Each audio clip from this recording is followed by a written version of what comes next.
Good evening. Well, once again, welcome everyone tonight. Hope you've had a good day. It's been a beautiful day outside, lighting up God's beauty and what He's provided us again, showing the power of God and getting warmer outside as we're making change the seasons. But again, as always, it's a great day. Regardless, we can get together to worship the Lord as brothers and sisters in Christ. And like I said this morning, we're able to do that in a place where we don't have to fear for the safety of our lives. We can do that freely and truly be faithful to God the way that He tells us to. Tonight, we're going to continue on what I've been doing for the last few weeks, and that is going back through some of my older and previous lessons and kind of revisiting some of those. Lord willing, about a month from tonight, we're going to start our summer song series. And like I said a few weeks ago, if anyone has any requests, please let me know for this time around. And I'll make sure to look at those. Plan on doing that June, July, and August. So again, Lord willing, this time next month, we will start with that series. This one I did several years ago. I think it's been about 5 years now. But it's based off of one of my favorite movies. I first saw this movie when I was a kid. And as an adult, I've seen it several times. As a matter of fact, we even use some of this music in our wedding. And that movie is Robin Hood. And there's been several versions of this movie, but we're looking at the 1991 version with Kevin Costner. It's just got a lot of great things in regards to action. They're great actors and actresses. And again, some of the best music ever put onto a soundtrack. This scene in particular here, you've got Robin Hood, who's in the white shirt, Maid Marian right behind him, who have got a little crush on each other. And Robin is showing off his skills. He's showing the men that he's training. They're preparing for battle. They're preparing to take on the local sheriff and a lot of corruption. And so they're trying to get some training in to be able to do that. And he's showing them what it takes to be an accurate shot. He's showing off here. He's showing them how to do it. But what happens here is that as he begins to take the shot, there's a distraction. Okay, he's lined up. He's ready to go. He's confident. But at the last second here, Marion kind of gets in closer and blows just a little bit into his face. And what he does is that he gets distracted. And that arrow just goes all the way out. He gets embarrassed. Right? If he's been able to do that like normal, then he probably would hit the target. But that one distraction caused him to get off course. That one distraction caused him to not just miss the target, but completely not get anywhere close to it. It was embarrassing. And so again, what we're looking at tonight is our distractions. And that sometimes even the smallest or the tiniest of distractions can get us way off course. Again, as is the scene in this movie. All right? It's a very small distraction, but it gets him way off course. And that's exactly what we're looking at. We're looking at trying to hit our targets as Christians. So tonight, we're going to look at the idea of staying on target. Make sure that with all the distractions that we have in life, that we don't get off track. And we kind of talked about this a little bit here and there between the last 2 to 3 weeks.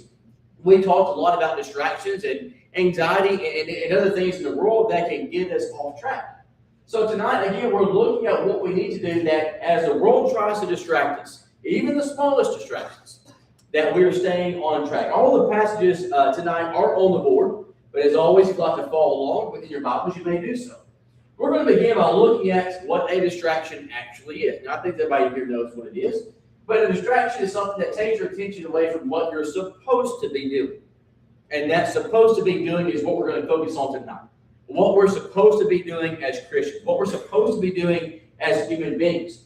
Distraction comes from the Latin term or phrase dis, which means apart, and the word drag. So again, you're looking at being apart from something. And so a distraction is when we're being dragged away, or taken away, or separated from a particular task. And again, I think that we can all pretty much understand that. So looking at what distractions are, we're looking at what takes us or what separates us away from God and away from Jesus. I like this quote here, don't know who it's from, but it says, "Don't let the noise of the world keep you from hearing the voice of God." You know, the world has a lot of voices. There are a lot of voices that we have to deal with on a daily basis. Whether those voices are physical, loud voices, or maybe they're more silent things that we think about in our heads, things that get to us. But there are a lot of distractions out there. There is work, there's society, there's people around us. There's just a lot of things that can distract us from life. But when those things begin to distract us from God, and when those voices begin to distract our attention away from God, then that's where we're going to begin to get off track. So we're going to take a look now at some biblical examples of where people got off track. Again, like we did this morning, we're looking at 4 different examples of people in the Bible that let the distractions get to them. And we're going to start off on the very first one, Adam and Eve. Looking at Genesis chapter 3, starting at verse 4, it says, the serpent said to the woman, you certainly will not die. Now, as we go back and look at what sets up this scene, we see that Adam and Eve have been created. This is the very early part of the entire world. And God has placed Adam and Eve into the Garden of Eden and has told them, has given them specific instructions. You can eat of anything in the garden except for the tree right in the middle, the tree of the knowledge of good and evil. Because on the day that you eat of that tree, you will die. All the other trees, all the other things you can eat, but don't touch that one. So the response here, you have Eve talking to a serpent, and the serpent says, you certainly will not die. For God knows that on the day you eat from it, your eyes will be opened, and you'll become like God, knowing good and evil. When the woman saw that the tree was good for food, that it was a delight to the eyes, and that the tree was desirable to make one wise, she took some of its fruit and ate.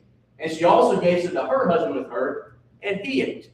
Now, God's given specific instructions here on what they can and cannot do. You know, sometimes it's hard to figure out certain instructions what you can do. I put together a lot of things, especially in the last few years since having Natalie and Jack. A lot of things put together, toys, play sets, all that kind of stuff. And it drives me nuts when there are virtually no instructions whatsoever. Or maybe it's just a set of pictures and there's no explanation. I kind of have to figure it out for myself. You know, God made it very easy for them, and that he told them exactly what they can and exactly what they cannot do. And even told them what would happen if they did eat from that tree. So why did they? Why did both Adam and Eve eat from this tree? Well, because they were distracted. It says here in verse 6, it says, when the woman saw that the tree was good for food and that it was a delight to the eyes. You see, she's letting the voice of the serpent get to her, but she looks and says, you know what, that food sure does look good. Again, getting that knowledge, becoming like God, that sure does sound good. And so as a result, she let those distractions get to her. And what ends up happening is that both her and Adam eat from the tree that God told them to stay away from. They knew better. Again, Eve told the serpent, no, God told us we can't eat from that tree. The serpent said, no, it'll be okay. And again, she was distracted by what the serpent said, and she was distracted by the attraction of the food itself. And because of that, we have on record as what we believe to be the first sin. Adam and Eve disobeyed God. They ate from the tree that they were not supposed to eat from. And as a result, God kicks them out of the garden and a whole set of other punishments as well. But again, they were distracted. And again, what might seem as a simple distraction, look at what happens as a result. You have sin that gets spilled into mankind. They're never again able to enter in the Garden of Eden. God even places a cherubim, an angelic figure to keep them out of the garden. It says that Eve has to know the pain of childbirth. Adam has to toil the field day and night. They will both die at some point. All because of this little distraction. So we see that Adam and Eve, again, this distraction greatly impacted them and us as well. The next example that we look at is one that I've used a lot, but again, it's such a great example of a distraction. And that's the story of David. As we look at 2 Samuel chapter 11, verse 2, it says, "Then it happened one evening that David arose from his bed and walked onto the roof of the king's house. And from the roof he saw a woman bathing, and so the woman was very beautiful to behold. So David sent and inquired about the woman. And someone said, Is this not Bathsheba, the daughter of Eliam, the wife of Uriah the Hittite? Then David sent messengers and took her, and she came to him, and he lay with her, for she was cleansed from her impurity. And she returned to her house. And the woman conceived, so she sent and told David, and said, I am with child." You see, David is distracted by the beauty of Bathsheba. It says here in verse 2, it says that David got out of bed, walked to the roof, and from the roof he saw a woman bathing, and the woman was very beautiful to behold. And her beauty distracted David. David asked as to who the woman was, and they told her, here's who she is. She's married. Her husband is one of your soldiers. But again, David was distracted by her beauty. David was distracted by his lust for her. And as a result, he let that distraction get the better part of his judgment. And it says that he inquired to her that she came in and that they committed adultery together. And David's thinking, okay, well, we'll do this. She'll go home. Nobody know the wiser. And then she ends up pregnant. And now David has a new set of problems on his hand. He's let that one distraction now lead him down a whole new set of problems. As we continue throughout 2 Samuel chapter 11, then we see that David's going to try to cover this up. Now he lets the distraction of the pregnancy to keep him from going back and repenting and saying, God, I messed up. It's time to make it right. David is trying to go back and is trying to fix this in his mind. He's trying to cover it up. So his plan here is to bring Uriah back from the front lines, so that Uriah's been away probably for weeks or maybe even months. He's going to go straight home to his wife. Doesn't happen. David tries to get Uriah drunk so that he will go home to his wife. It doesn't happen. And eventually, David's final plea to get out of the situation is that he sends Uriah back to the front lines into a place where he knows he's going to be killed in battle. David pretty much signs off on the paper saying, hey, put him here where he will be killed. And sure enough, Uriah is killed in battle from David's orders. And as a result, David is able to marry Bathsheba, but again, the sin has already occurred. David has let all these distractions cause him to make one bad decision after another. He let the distraction of Bathsheba's beauty and his lust for her distract him from doing the right thing to begin with.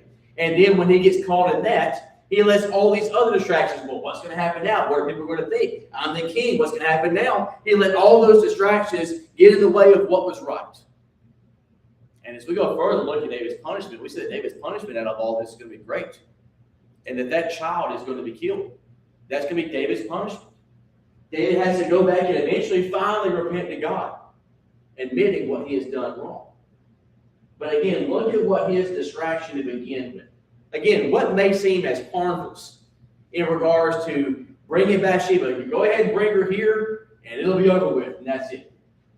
And that one distraction has led David down this whole city. It's led to Uriah giving his life. It's led to another, the child itself being killed as well. We look at 2 people now dead because of David's distractions. Even the smallest distractions, where we think, well, nobody will ever know, it's not that big of a deal, can end up causing the biggest consequences. We see the same thing with Samson. And that kind of a similar story here, Samson also let the distraction of a woman get to him. As we look at Judges chapter 16, starting in verse 15, and kind of forgive the length of this, it says, then she said to him, how can you say I love you when your heart is not with me? You have mocked me these 3 times and have not told me where your great strength lies. You see, Samson is talking to Delilah, a woman that, again, just like David, that he has fallen for. A woman that Samson has accused of lying to him 3 times. And sure enough, she has. She has been sent by the Philistines to try to find Samson's weakness. And Samson's about to fall for it. And it came to pass in verse 16, when she pestered him daily with her words and pressed him, so that his soul was vexed to death, that he told her all his heart and said to her, no razor has ever come upon my head, for I have been a Nazarite to God from my mother's womb. If I am shaven, then my strength will leave me, and I shall become weak, and be like any other man. When Delilah saw that he had told her all his heart, she sent and called for the lords of the Philistines, saying, come up once more, for he has told me all his heart. So the lords of the Philistines came up to her and brought the money in their hand. Then she lulled him to sleep on her knees and called for a man and had him shave off the 7 locks of his head. Then she began to torment him, and his strength left him. And she said, the Philistines are upon you, Samson. So he awoke from his sleep and said, I will go as before at other times and shake myself free. But he did not know that the Lord had departed from him. Again, Samson, the vow here was that Samson would never cut his hair. And as long as he would never cut his hair, he would have all this mighty strength. The strength to manhandle or kill lions and entire armies. Delilah, who was sent by his rivals, the Philistines, she has been sent as a distraction to try to find his weakness so that they may take him. And that's exactly what she's done. Again, as we start here in verse 15, we see that Samson has caught her in a series of lies. And she says, how can you say that I love you when your heart is not from me? You've mocked me these 3 times. She's making him feel bad. You ever been in that situation? Someone's done something wrong, but they twist the tables on you? How dare you accuse me of that? Do you not trust me? That's what she's doing here. Samson's letting those distractions get to him. He's letting his love for this woman get to him. He's letting the lies get to him. Until finally he tells her the secret. And that as long as I don't cut my hair, my strength is here. And of course, she's going to use that. She's going to go back to the Philistines, let them know. She cuts his hair, and all the strength has left Samson, and will for a really long time. Again, we see both David and Samson, because of the distraction of a woman, lead them to weakness. There are a lot of distractions in life. And sometimes our heart, sometimes our love or feelings from other people, it doesn't have to be women or men. It could be friends. It could be family. It could be neighbors. It could be those that, for some reason, we find it hard to tell them no. Or find it hard to tell them that this is wrong. Sometimes we have a hard time telling family members that, hey, what you're doing is wrong. What you're doing here is wrong. I can't take a part of this. I can't do this. That's exactly what we see out of David and Samson. And that they let their minds and their hearts kind of get away from it, to where those distractions led them to making some pretty crucial mistakes. As we move on next, we see the story of Martha, and this was our reading earlier. In Luke chapter 10, verse 38. Now looking at a story in the New Testament, it says, now it happened as they went, that he entered a certain village, and a certain woman named Martha welcomed him into her house, talking about Jesus. And she had a sister called Mary, who also sat at Jesus' feet and heard his word. But Martha was distracted with much serving, and she approached him and said, Lord, do you not care that my sister has left me to serve alone? Therefore tell her to help me. Jesus answered and said to her, Martha, Martha, you are worried and troubled about many things. But one thing is needed, and Mary has chosen that good part, which will not be taken from her. Now, we can go back and look at David and Samson and Adam and Eve, and it's easy for us to criticize them. Again, you know you're doing the wrong thing here. You know that you're giving into sin, to temptation, to whatever it is. Martha's case is a little different. It says that Jesus comes in. Martha believes in Jesus. Martha believes that Jesus is the Messiah. And so as Jesus comes in, what's Martha doing? Well, Martha's trying to be a good house host and serving him and making him feel welcome. Is that not what we would do if we had guests? Again, like I said this morning, that good old Southern hospitality, is that not what we would try to do? That's what Martha's trying to do. And her sister's over there, it says that Mary is listening to Jesus instead of helping. And Martha goes to Jesus and said, will you please tell her to help me out? But what is Jesus' response? Jesus says, Martha, you are worried and troubled about many things. But one thing is needed, and Mary has chosen that good part. Again, common sense here says, well, your Martha's doing the right thing. She's trying to make Jesus feel welcome and take care of him. But what Jesus is saying is, hey, what I'm saying to you is important. And what I'm doing here is important. And I'm not going to be around for long. And that's what Mary is doing. Martha's worrying about all the other things. I got to make this right. I got to make that right. I got to make the snacks or the food or whatever it is that she was doing. I've got to make sure that I'm taking care of it and being a good hostess. And she's worried about all those other things that don't really matter. And Jesus says, what you should be doing is just listening to me. Sometimes those distractions, that's what happens. It seems like we're doing the right thing. It seems like we're doing what we're supposed to be doing, but we're not quite listening to Jesus. But we're not quite listening to God. It may seem like we're doing the right thing, but when it comes down to it, our ears are really closed off to what we should be listening to. Again, that's what Jesus was doing. Jesus was teaching. Jesus was talking. He says, you need to just be quiet, stop and listen to me. Sometimes we just need to be quiet, stop and listen to Jesus. And be quiet and stop and listen to God. Sometimes those voices and all those things in our head get in the way. I was telling Heather a couple of days ago, on Thursday, I had a professional development. About once a month we do. It was because my planning period is the very last thing of the day. I'm worn out. I'm tired. I walk in. She had a sheet of paper. It's like some kind of code. I said, "What are you doing to me? It's too late today. It's a Thursday. It's the last thing of the day. What are you doing to me?" My brain was fried. And I told Heather the entire time I was there, I was there thinking like, I have no idea what's going on. There's like a fog over my head. I can't think straight. I just feel stupid because I'm just not thinking straight. I was thinking about this thing and that thing, and there are 1,000 thoughts going through my mind. What was on the board was not one of them. Sometimes we let all those other distractions pull us away from what we should be doing. Sometimes all the other things in life that, again, are probably important, but not at that point in time. Right now, are any of us thinking about something outside of these walls? I've been guilty of that a lot. Are we thinking about what's happening right here and right now? Not that I want you to just focus on me. That's not my point. But again, are we here for the right reasons? Are we here to worship God as we sing the words in the song book? Are we thinking about the words that we're singing? Again, I've been guilty of doing that many times. I'm just going through the motions, while at the same time I'm thinking about other things in life. That's what's happening here with Martha. We're letting the other things in life that, again, still may be important, but we're not focused on what we should be focused on. We're not listening to the one voice that matters the most. And sometimes it's just a distraction of life in general that pulls us away from God. That's what happened with Martha. Again, anybody can look at Martha and say, well, she's doing the right thing. But not Jesus. Martha says, look at Mary. She's sitting there listening to you. Tell her to help me out. And Jesus says, she's doing the right thing. She's listening to me. We've got to make sure that we listen to God and that we listen to Jesus, even when it seems like we should be doing other things. So as we look at our 4 examples tonight, again, we look at Adam and Eve, where again, the distraction of the fruit, the distraction of the words of the serpent caused them a very fatal mistake. You're looking at both David and Samson, who let the distraction of a woman get to him. Again, for David, the distraction led to several decisions, not just the adultery with Bathsheba, but the death of Uriah, the death of his own son as a result. Samson, again, the distraction of Delilah, looking at the fact that his hair was cut off and it leads him to be defeated. He loses his strength.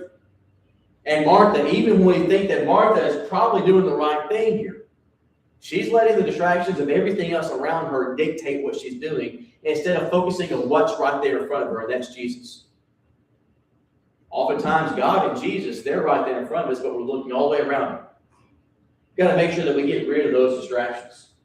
So as we begin to conclude this lesson, I want to ask the question here. Maybe. There we go. No matter how bad the distraction may be behind us, we got to make sure that we stay in tune with our target. My PowerPoint didn't have all this stuff. Do not lose sight of our target. This is another point in the movie. Later on, one of the very last scenes in the movie, where the battle is taking place, they're fighting against the bad guys. They're trying to help out all the good people of the area. And there's Robin Hood. He's got his literal brother who's about to be hung. He's got a lot of innocent people who's about to be killed. And he's got to take that bow and arrow. He's got to cut them down because their time has run out. He's got all these distractions behind him. He's got that. There's an explosion behind him as he's getting ready to pull back and let it go. This time, he doesn't let the distraction get to him.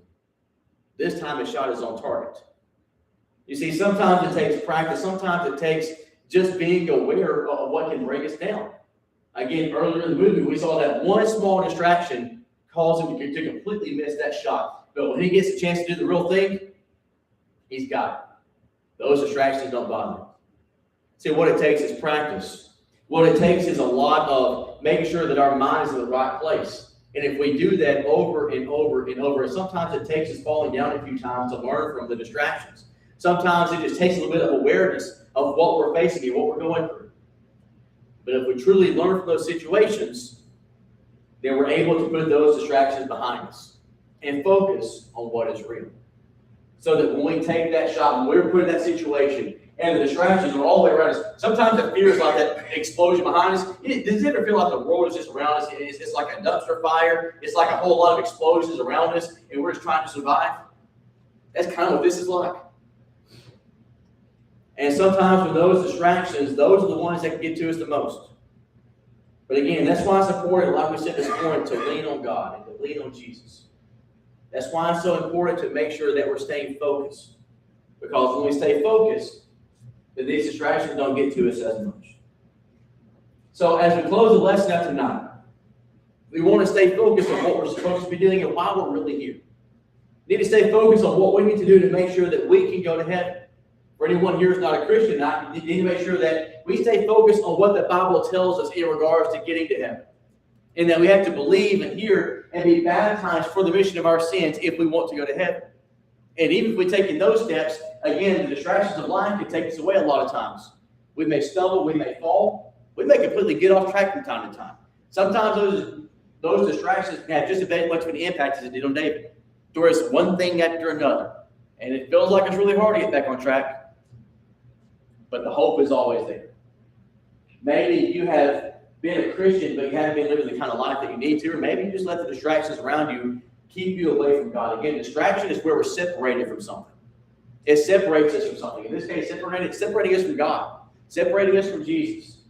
So if there's something in your life that's been separating you out, let's see if we can take care of that tonight, whether it's getting rid of it completely, or maybe it's just training ourselves to where we better know how to handle from this point forward.